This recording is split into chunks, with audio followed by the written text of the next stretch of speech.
It is time for our weekly segment, Ask Alexis, where business reporter Alexis Christoforous shares financial advice on the topics that matter most to you. And today, Alexis is here to answer your questions on everything from budgeting to preparing for retirement overseas. So, Alexis, let's start with Tobias from Fresno, California. Tobias is asking, I always hear you say it's important to have a budget, but where do I even begin? And are there any good apps that can help me?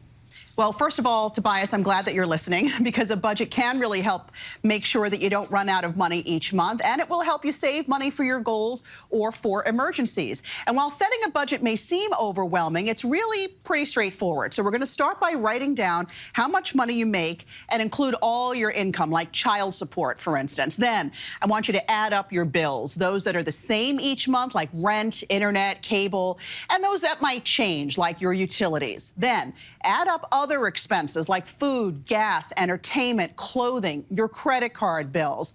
And next, you're going to subtract your expenses from how much money you make. If the number is less than zero, you're spending more than you earn, and you need to look for ways to cut your budget. So a basic budget app can help you track your spending and categorize expenses so you can see exactly where your money is going every month. So there are some user-friendly apps that we wanted to share with you. Mint, YNAB, Good Budget, and Every Dollar. They'll help you identify where you can cut back on spending and hopefully have a little money left over each month so that you can build up your savings, which we know I'm always talking about like a broken record. All right, so for good reason, I know.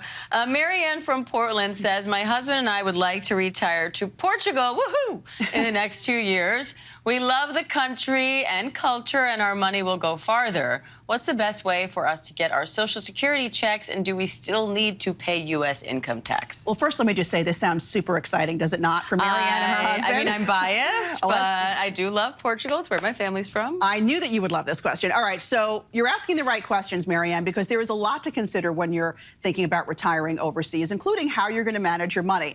You can currently have your Social Security check deposited directly into your bank account in 69 countries, including popular international retirement destinations like Portugal, Greece, Panama, and Mexico. But keep in mind, if you have your benefits direct deposited to your foreign account, your bank will likely convert your entire Social Security amount into the local currency. So if you want to keep that money in dollars, have your Social Security deposited into a U.S. account, then make ATM withdrawals abroad, or you can wire the money to your local foreign account as needed. Just want to make sure you find a bank that it's not going to charge you fees for wire transfers and ATM transactions. As for paying taxes, some expats are actually surprised to find out that as a U.S. citizen, you still need to pay U.S. income tax, even though you're retired overseas. That includes pensions, Social Security, also dividends and interest from brokerage accounts you might have. And here's another little known fact. If you're going to be holding more than $10,000 in a single foreign bank account, you need to report that to the IRS. Otherwise, you'll get hit with hefty penalties. It's also, of course, always a good idea to consult with a tax advisor who understands the tax laws of your new home country to make sure you're not missing anything. But I secretly fantasize about retiring overseas one day. Okay, so Marianne, don't let go of the dream. That sounded really complicated, but it is beautiful. It's not, yeah. Alexis, thank you. Yeah.